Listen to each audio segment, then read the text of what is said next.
Pinagpapaliwanag ng Commission on Higher Education ang Best Link College of the Philippines kaugnay sa out-of-town activity nito sa Bataan.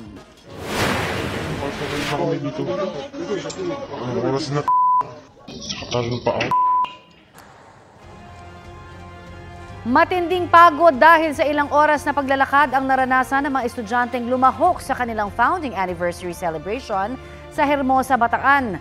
Sa panayam po ng GMA Integrated News sa ilang estudyante, alas 6:30 ng gabi natapos ang programang idinao sa isang resort.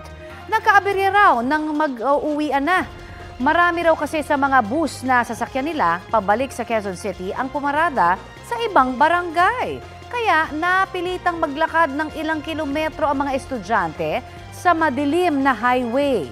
May mga residenteng nag-abot ng tubig at pagkain sa mga estudyante matapos maawa sa kanilang kalagayan.